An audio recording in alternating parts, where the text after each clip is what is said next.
কেশবপুর গ্রামের বড় আম গাছটার কাছে বিমলদের বাড়ি। ছোট ভাই কালু আর মা বাবাকে নিয়েই বিমলের পরিবার। কিন্তু বিমলের গায়ের রং চাপা আর গরনে পাতলা হওয়ায় বিমলকে কেউই পছন্দ করত না, এমনকি গায়ের অন্যান্য লোকও না। একদিন ওই দেখো কে আসছে। আরে বিমল যে, কোথায় যাচ্ছিস? কাকু, তোমার কাছে এসেছি গো। আমার কাছে? তা কেন এসেছিস? আসলে গোপাল কাকু, তোমার দোকানে আমাকে একটা কাজ দেবে? আমার একটা কাজ খুবই দরকার। আমার দোকানেও তো লোকের দরকার, কিন্তু বিমল, তোর যে পাটকাঠির মতো চেহারা, তুই চায়ের কেটলিটা নিয়েও তো ঠিক মতো দাঁড়াতে পারবি কিনা সন্দেহ আমার। কিভাবে কাজ দেব তোকে? আরে বিমল, তুই এসব না করে বরং কাকতারুয়ার কাজ কর। দেখবি তোকে দেখে কাক কেন, যমরাজও ভয়ে পালিয়ে যাবে। এসব শুনে বিমল মন খারাপ করে বাড়ির দিকে চলে যায়। মা, ও মা। কি হলো, এমন ম্যামে করছিস কেন? মা, খুব খিদে পেয়েছে, কিছু খেতে দাও না। আসছে কোন ঘোড়ায় চড়া রাজকুমার রে, এসেই হুকুম জারি করছে খেতে দিতে, যেন তার জন্য আগে থেকেই সব তৈরি করে রাখা আছে। বলি, সব কি এমনি উড়ে উড়ে চলে আসে, নাকি নিজে জোগাড় করে এনেছিস? মা, আমি তো চেষ্টা করছি কিছু করার, কিন্তু কেউ আমাকে কোনো কাজ দেয় না। তা দিবে কি করে, যেই একখান চেহারা আপনার, এমন রোগা মানুষকে কে কাজ দেবে শুনি? অথচ তোর ছোট ভাই কালুকে দেখ, কি সুন্দর মাঠে অন্যদের সাথে কাজ করে দু পয়সা কামাই করছে। কি হচ্ছে? কিসের এত চেঁচামেচি শুনি? কি আর হবে, আপনার গুণধর ছেলে এসে হুকুম জারি করছে, তার নাকি খিদে লেগেছে। ও, এই কথা। শোন বিমল, এতদিন যা পেরেছি কষ্ট করে আয় রোজগার করে খাওয়িয়েছি, এখন বয়স হয়েছে। কোথায় তুই আমাদের রোজগার করে খাওয়াবি, তা না তুই নিজেই আমার ঘাড়ের ওপর বসে বসে খাচ্ছিস। বাবা, আমি আর কোনো কথা শুনতে চাই না বিমল। আমি আর তোর কোনো দায়িত্ব নিতে পারবো না। নিজে কিছু আয় রোজগার করতে পারলে খাস, নয়তো নয়তো কি বাবা? নয়তো যেখানে চোখ যায় চলে যা।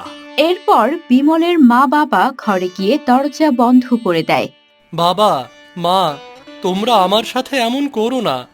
আমি এখন কোথায় যাব? আমি যে কাউকে চিনি না। কিন্তু কেউ আর দরজা খুলে না। পরে বিমল চোখ মুছে। ঠিক আছে, আমি চলে যাব। যেদিকে চোখ যায় সেদিকে চলে যাব, যেখানে কেউ আমাকে চিনবে না। এরপর বিমল সেখান থেকে বেরিয়ে যায়।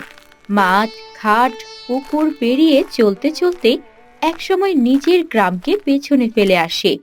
হাঁটতে হাঁটতে সে একসময় একটা জঙ্গলে ঢুকে পড়ে।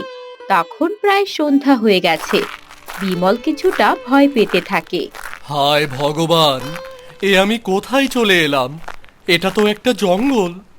আস্তে আস্তে তো মনে হয় অনেক ভেতরে চলে এসেছি।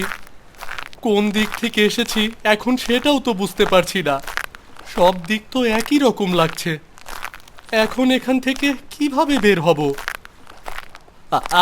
ও মা গো! ওফ, ওফ, পাটা মচকে গেল গো। উফ, কি ব্যথা করছে। এরপর কিছু একটার আওয়াজ শুনে বিমলের কান্না বন্ধ হয়ে যায়। বিমল অবাক হয়ে দেখে একটা বড় খরগোশ একটা জালের মধ্যে আটকে আছে। হায় ভগবান, কি সুন্দর খরগোশ!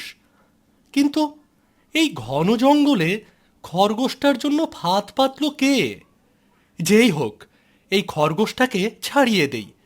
দেখো কিভাবে তাকিয়ে আছে, যেন এক্ষুনি কেঁদে দেবে। এরপর খরগোশটাকে ছাড়িয়ে দিতেই খরগোশটা দুই লাফে কোথায় যেন চলে যায়। কিন্তু তখনই কে যে বিমলকে পেছন থেকে ডাক দেয়। এই, কে তুই? প্রণাম সাধু বাবা। আপনি? হ্যাঁ, আমি।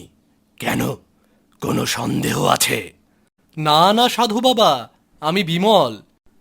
কেশবপুর আমার গ্রাম। এখানে কেন এসেছিস? আসলে সাধু বাবা, আমি কালো, শুকনা, কেউ কাজে নিতে চায় না।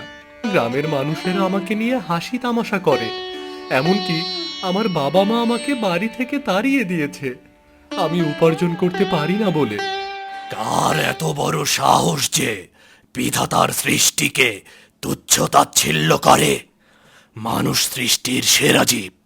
সে সুন্দর, কালো, লম্বা, বেটে, যাই হোক, তা নিয়ে অহংকার করা যাবে না, আর ঘৃণাও করা যাবে না।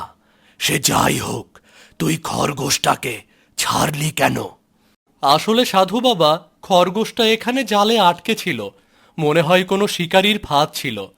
কিন্তু খরগোশটাকে দেখে আমার মায়া হয়, তাই আর কি। বেশ, তুই যে এই খরগোশটাকে দয়া দেখিয়েছিস, তাই আমি তোকে একটা উপহার দিতে চাই। কি উপহার সাধু বাবা? এই নে,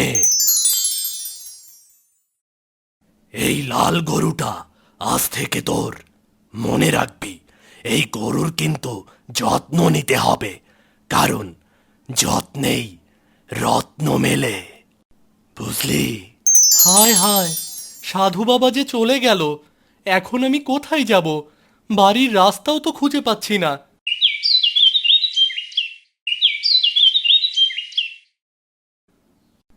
ও, তুই তাহলে কালকে আমাকে বাড়িতে আনতে ছুট দিয়েছিস? কিন্তু তুই কিভাবে চিনিস আমার বাড়ি? আচ্ছা, সে যাই হোক, আমি বরং তোর জন্য কিছু খাবার নিয়ে আসি। কিরে বিমল, এই গরুটা কোত্থেকে আনলি? এই যে, তুই তো আবার চুরি টুরি করিসনি তো? আহ, কি সব বলছিস কালু?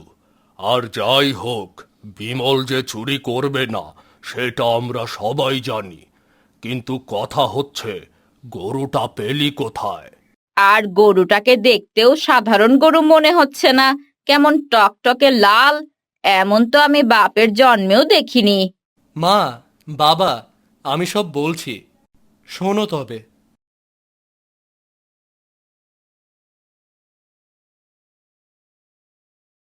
ও আচ্ছা, তাহলে এই ব্যাপার। যাক, কিছু তো একটা করতে পারলে।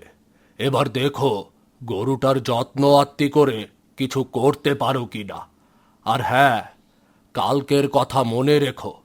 রাগের মাথায় অনেক কিছু বলে ফেলেছি, এখন ঘরে চলো। এরপর বিমল লাল গরুটার খুব যত্ন নিতে থাকে, সময় মতো খেতে দেয়, গোসল করায়, মাঠে চড়ায়। এরপর একদিন মা, বাবা, দেখে যাও। কিরে বিমল, কি হয়েছে? বাবা দেখো। আরে, এ তো সোনার গোবর। হ্যাঁ মা। ওপরওয়ালা বুঝি এবার মুখ তুলে চাইলো আমাদের দিকে। সাধু বাবা তাহলে এজন্যই বলেছিল, যত্নে মিলে রত্ন। এরপর বিমল সেই স্বর্ণের গোবর বাজারে বিক্রি করে। আস্তে আস্তে সে অনেক বড় লোক হয়ে যায়। গ্রামের সবাই তার সাথে ভালো ব্যবহার করে, কিন্তু বিমল তখনও লাল গরুর যত্ন নিতে থাকে, কারণ যত্ন মেলায় রত্ন।